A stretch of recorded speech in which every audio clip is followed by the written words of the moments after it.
अपने हाथों को उठाओ। Thank you Jesus. खुदावन आज तेरा पवित्र आत्मा तेरे लोगों की जिंदगी में बड़े अजीब और गंभीर रीति के साथ कार्य करे। तेरा वचन इन्हें सिखाए और समझाए और सेम न रहने दे। खुदावन आज खुदावन जितने जन आज इस लाइव टीचिंग में, बाइबल टीचिंग में जुड़े, तेरे पवित्र आत्मा के द्वारा छुए जाएं और सेम न रहें। खुदा बाप तो इनकी जिंदगी में बड़े अजीब और गंभीर रीति के साथ बड़े कार्य कर। खुदावन ऐसे काम इनकी जिंदगी में कर। खुदावन ऐसी टेस्टिमनी इनकी जिंदगी में पैदा कर जिसे सुनकर, जिसे देखकर लोग तेरी ओर खिंचे आए। खुदावन आज मैं इन्हें आशीषित करता हूं। खुदावन तेरे वचन को जितने सुने वो बरकत को पाएं। प्रभु यीशु मसीह के पवित्र और सामर्थी नाम में हम मांगते हैं, आमीन आमीन। हालेलुया। Thank you Jesus. स्वागत है खुदावन की प्रेजेंस में। कॉन्ग्रेचुलेशन एक बार फिर से आपको। रोज की रोटी रोज आप सुन रहे हो, रोज अपना आत्मिक खाना जो है वो आप ले रहे हो। संडे और थर्सडे तो आप लेते ही थे, लेकिन रोज आप वचन को सुन रहे हो और रोज मेरे पास इतना समय मैं निकाल पा रहा हूं कि आप डीप वर्ड जो संडे और थर्सडे जो प्रीचिंग होती है, लेकिन टीचिंग का समय है आज। रोज की रोटी में आप टीचिंग को ले रहे हो, आप उस गहरी स्टडी को ले रहे हो जो आपको परमेश्वर एक खाने के रूप में, एक कहते अभी तक परमेश्वर ने कहा मैं तुम्हें दूध पिलाया, मैंने तुम्हें अन्न नहीं खिलाया। आप अब अन्न को खा रहे हो, आप एक हैवी मील को खा रहे हो, अब साबुत अनाजों को खा रहे हो, आप मीट को खा रहे हो, अगर आप वेज हो तो पनीर को खा रहे हो। हालेलुया। तो ये वचन आपको सेम नहीं रहने देगा। अभी हमने मत्ती की वंशावली पढ़ी जो 1 से लेके 17 आयत तक थी। उसमें हमने पढ़ा कि क्यों इसहाक से याकूब क्यों हुआ, एसाव क्यों नहीं हुआ। उसमें मैंने आपको अलग अलग कुछ उदाहरण आपको दिए कि क्यों मनुष्य से जो गड़बड़े हुई, हिजकिय्याह जो पैदा हुआ था, क्यों बंदी बना लिए गए इजरायली, मैंने फिर आपको वो बताया। यहूदा 3 आयत में लिखा वंशावली में, मत्ती 1 की 3, यहूदा और तमार से फिरिस और जोहरा उत्पन्न हुए। तमार उसकी बहू थी, तमार उसकी पत्नी नहीं थी। लेकिन उसकी पत्नी कैसे बनी? क्योंकि उसके बड़े भाई ने उसका बड़ा बेटा मर गया, छोटा मर गया। लास्ट बेटे से वो शादी नहीं करना चाहता था उसकी, क्योंकि उसे लगता था ये भी मर जाएगा। तो बाद में ऐसी घटनाएं उसके साथ हुई कि उसको अपनी पत्नी उसे मानना पड़ा, और उससे फिर बाइबल कहती है फिरिस और जोहरा उत्पन्न हुए। क्यों वो उसकी पत्नी हुई? बच्चों की परवरिश गलत हुई, यहोवा के लेखे में दुष्ट थे तो मारे गए। दुष्ट क्यों थे? क्योंकि मां परमेश्वर में नहीं थी। मां प्रभु में क्यों नहीं थी? क्योंकि यहूदा अपने देश को छोड़ के कहीं और चला गया था। वो छोड़ के क्यों गया? क्योंकि अपने भाई को बेच दिया था। भाई क्यों बेचा? क्योंकि उससे जेलसी करते थे। Jealousy is the one of the biggest sin. Jealousy करना एक बड़ा पाप है। शैतान जेलसी से मरा, परमेश्वर से जेलसी करने लग गया। जिसने उसे बनाया उसी के खिलाफ चला गया। और आज भी आप देखते हो, जिस व्यक्ति को आपने ब्लेस किया वही आपके खिलाफ हो गया, तो आप समझ लो उसके पीछे शैतान है। अकेला नहीं, शुद्ध वाला, 100% शुद्ध शैतान। हालेलुया। दुकानों पे लिखा होता ना 100% शुद्ध देसी घी। तो अगर कोई विरोधी हो जाए आपके भले करने के बावजूद, चाहे बाद में माफिया मांग ले, 6 महीने बाद वापस आने की ट्राई करे, वो अलग चीज है, लेकिन आप ये समझ लेना कि उसके पीछे शुद्ध वाला शैतान है, प्योर डीमन है उसके पीछे। हालेलुया। अब जब हमने सुना कि यहूदा और तमार से फिरिस और जोरह और फिरिस को परमेश्वर ने अपनी ब्लड लाइन में लिया, क्योंकि एक गलती की उसकी सजा मिली, वो अलग हुआ। फिर क्योंकि जब आदमी एक गलती करके परमेश्वर के भवन से निकलता है, फिर वो गलतियों पे गलतियां करता है। उसकी मैरिड लाइफ भी डिस्टर्ब, उसकी फाइनेंशियल लाइफ भी डिस्टर्ब। जब तक वो वापस गलती को सुधारता नहीं, तब तक डिस्टर्बेंस उसकी लाइफ से खत्म नहीं होती। हालेलुया। अब हम आज पढ़ेंगे 18 आयत को। 18 आयत में लिखा, यीशु मसीह का जन्म इस प्रकार से हुआ कि जब उसकी माता मरियम की मंगनी यूसुफ के साथ हो गई तो उनके इकट्ठा होने से पहले वो पवित्र आत्मा के ओर से गर्भवती पाएगी। उसका पति यूसुफ जो धर्मी था, उसे बदनाम नहीं करना चाहता था, उसे चुपके से त्याग देने का विचार किया। जब इन बातों की सोच में था तो प्रभु का स्वर्गदूत उसे सपनों में दिखाई दिया और कहा, है यूसुफ, दाऊद के संतान, अपनी पत्नी मरियम को यहां लाने से मत डर, क्योंकि जो कुछ उसके गर्भ में है वो पवित्र आत्मा की ओर से है। अब यहां पर मरियम को जिब्राइल स्वर्गदूत दिखाई देता है। वो कहता है कि तेरे एक बेटा पैदा होगा, वो लोगों का उसके पापों से उद्धार करेगा। उसने कहा, मैं तो किसी पुरुष को जानती नहीं। जानती कहने का मतलब था कि उसके किसी पुरुष के साथ कोई रिलेशन नहीं है कि उसके बेबी हो। लेकिन प्रभु ने कहा कि ये बेबी रिलेशन वाला नहीं होगा, क्योंकि ये मेरा होगा। तो पवित्र आत्मा की ओर से तुझ पे सामर्थ उतरेगी और वो पवित्र जो पैदा होगा उसे जीसस बोले, जीसस यीशु कहलाया जाएगा। तो बाइबल कहती है उसके पति को जब मालूम हुआ कि मेरी पत्नी मैरिज से पहले ही प्रेग्नेंट है, तो उसे तो मालूम नहीं था कि ये क्यों है, उसे तो गलत ही लगा होगा। और वो धर्मी था। आपको मालूम, यूसुफ के पास ये पावर थी लीगली कि वो मरियम के ऊपर पत्थर वार करवा सकता था। उसके पास लीगली पावर थी उसको हरास करने की, उसको चौक में ले जाके उसको घड़ीसने की, उसको बेइज्जत करने की, क्योंकि वो मांगा गया था, उसके साथ पक्का हो गया था, मंगनी हो गई थी। तो वो बखेड़ा खड़ा कर सकता था। लेकिन बाइबल कहती है वो धर्मी था। आज लोग धर्मी अपने आप को बोलते हैं और स्टेजों के ऊपर से दूसरे लोगों पर अटैक करते हैं और बोलते हैं मैं धर्मी हूं, मेरे ऊपर सबसे बड़ी सामर्थ है। हालेलुया। जोक मारते हो सबसे बड़ा। यहां पर एक व्यक्ति जिसके पास जेन्युइन रीजन है किसी को घड़ीसने का, और वो बाइबल कहती क्योंकि वो धर्मी था और उसको बदनाम नहीं करना चाहता था। अगर आप नए नियम में पढ़ेंगे तो बाइबल कहती है अपने भाइयों की बदनामी मत करो। ये तो वो था जिसके पास रीजन था बदनाम करने का। इमेजिन करो अगर किसी के पास रीजन भी नहीं है, फेक रीजंस हैं, jealousy is the main reason. इसका मतलब उन्होंने चोला तो डाल लिया है सदूकियों और फरीसियों का, और वो आत्मा में भी सदूकी और फरीसी हैं। आपकी स्क्रीन पर सदूकी फरीसी की फोटो आएगी अभी। सदूकी फरीसी इस तरह के दिखते थे। जब वो जाते थे तो अपनी प्रेजेंस दिखाते थे, कपड़े, शॉल, कि हम आए हैं बाइबल टीचर, हम ही सिखा सकते हैं, रब्बी हैं हम। तो जीसस ने तब बोला था कि अपने धरती पर किसी को रब्बी मत कहना, बाप मत कहना। उसके कहने का मतलब वो नहीं था। उसके कहने का मतलब है कि यही लोग सिखा सकते हैं, ये बाप नहीं है। बाप स्वर्गीय पिता है। और अब आज आपको मैं क्या प्रीच करता हूं? मैं ये कहता हूं कि मैं ही सिखा सकता हूं, मैं बाप हूं, रब्बी हूं, या मैं ये कहता हूं जाओ और सुसमाचार सुनाओ? तो पौलुस कभी ना कहता कि मेरे स्पिरिचुअल सन तिमुथियुस इन बातों की ओर ध्यान दे। वो पौलुस कभी ना कहता कि तुम्हारे सिखाने वाले 10,000 भी हों, लेकिन सुसमाचार से मैं तुम्हारा पिता हुआ, क्योंकि मैंने तुम्हें सुसमाचार सुनाया है, मैंने तुम्हें जन्माया है आत्मा में।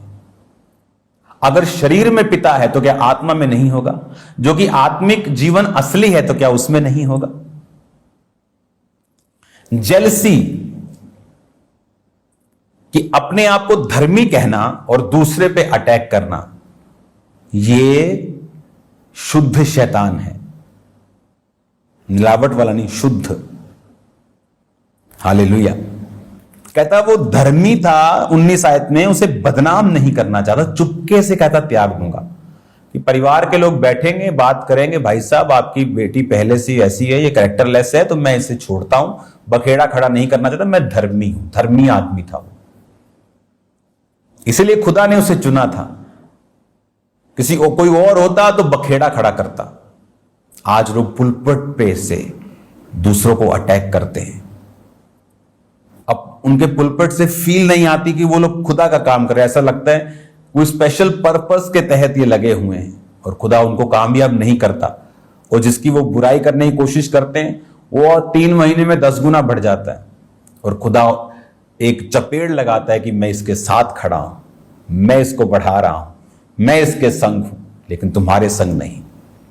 हालेलुया। अब यहां देखो परमेश्वर क्या कर रहा है कि वो धर्मी था और कहता बदनाम नहीं करना चाहता था। धर्मियों की ये आदत होती है, वो अपनी लड़ाई खुद नहीं लड़ते। आज तक मेरे ऊपर बनाएगी एक भी वीडियो मैंने नहीं देखी, मेरा रिकॉर्ड है। मुझे नहीं मालूम, मेरा कई बार कोई घर में आता है, कोई बाल काटने या कोई सामान देने या कोई कपड़े वाले या कुछ बंदा, वो बताता है ओ फलाना बंदा इंटरनेट पे क्या बोल। मैंने कहा कौन, मुझे मालूम नहीं भाई। वो ऐसा वो जलसी करते। मैं कहा मेरे को ये भी नहीं मालूम किसकी तू बात कर रहा है, कौन जलसी करता है, क्या जवाब देना है, मुझे कुछ नहीं पता। मुझे खुदा के साथ करेक्ट रहना है, वो मेरी चिंता है। दुनिया करेक्ट समझे वो मेरी चिंता नहीं है। खुदा मुझे रॉन्ग समझे और दुनिया के सामने मैं प्रॉफिट बन के घूमता रहूं, अंदर व्यभिचार करता रहूं, वो मेरे से नहीं होगा। मैं अंदर क्लीन करके अपने आप को बाहर जाना चाहता हूं। बुरे रह के अंदर सेवा करने से बेटर यह है कि सेवा ना करो अगर तुम अंदर करप्ट हो। हालेलुया। जब आप धर्मी हैं तो आपकी निशानियां होंगी धर्मी की। सदूकी और फरीसी का कपड़े अगर आप देखेंगे अगर स्क्रीन के ऊपर, तो सदूकी और फरीसी दिखने में धर्मी थे, लेकिन किसने चढ़ाया क्रूस पर जीसस क्राइस्ट को? अन्य जातियों ने, दूसरे धर्म के लोगों ने। यही धर्मी समझने वाले, अपने आप को धर्मी समझना और दूसरे को गुनाहगार समझना उन लोगों ने। अपने आप को धर्मी और दूसरों को पापी समझना उन लोगों ने। अपने ही यहूदियों ने जीसस क्राइस्ट को क्रूस पर चढ़ा दिया था। आपके कपड़ों से आपकी पहचान नहीं होती। यहां मैं टी शर्ट डाल के भी आपको वचन दे सकता हूं, उससे मुझे जज नहीं किया जा सकता। यहां कोट पैंट डाल के भी दे सकता हूं, लेकिन अंदर जीसस ने कहा जो तुम खाते हो, सुबह टॉयलेट से बाहर निकलता है, तुम्हें अशुद्ध नहीं करता। जो तुम बोलते हो, निंदा, चुगली, बदनामी, ईर्खा, विरोध, फूट, विधर्म, जादू टोना, वो तुम्हें अशुद्ध करता है। व्यभिचार, मूर्ति, वो तुम्हें अशुद्ध करता है। हालेलुया। अब उसको स्वर्गदूत सपना देता है, स्वप्न में उससे बात करता है कि भाई साहब मत डरो, मेरे बेटे मत डर, दाऊद की संतान मत डर, क्योंकि जो उसके गर्भ में है वो होली स्पिरिट की ओर से है। उसको बताया जाता है कि उसके गर्भ में पवित्र आत्मा की ओर से एक पुत्र है। और यह ऐसा इसलिए हुआ। फिर उसको कहां से कंफर्मेशन मिलेगी? वचन से, क्योंकि वचन में लिखा हुआ था यीशु मसीह के जन्म से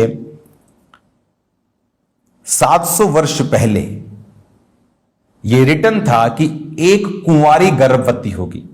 तो लोगों को लगा कि शायद कुंवारी मतलब कि ऐसी लड़की जो कुंवारी हो, उसकी शादी होगी, क्योंकि वचन सबके समझ में इतनी जल्दी नहीं आता था, जो खासकर डीप प्रोफेटिक वर्ड्स होते थे।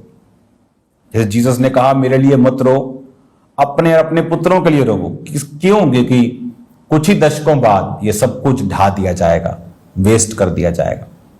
हालेलुया। अब कहता 22 आयत में ऐसा इसलिए हुआ कि प्रभु के भविष्यद्वक्ता के द्वारा कहा गया था कि वह पूरा हो। देखो एक कुंवारी गर्भवती होगी और एक पुत्र जनेगी, उसका नाम इमैनुअल रखा जाएगा, जिसका अर्थ है परमेश्वर हमारे साथ। तो अब जो कंफर्मेशन थी बाय द होली स्पिरिट और by the messenger, by the angel and with the word of God,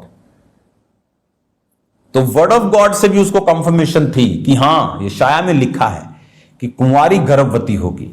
उसको फिर समझ आया, ओके कुंवारी मतलब कुंवारी गर्भवती होगी, कि वो शादी नहीं करवाएगी लेकिन कुंवारी ही गर्भवती होगी, क्योंकि खुदा की ओर से वो गर्भ को धारण करेगी और पुत्र जनेगी, उसका नाम इमैनुअल रखा जाएगा। यानी वो परमेश्वर ही होगा जो पैदा होगा इंसानी जामे में, इंसानी रूप में।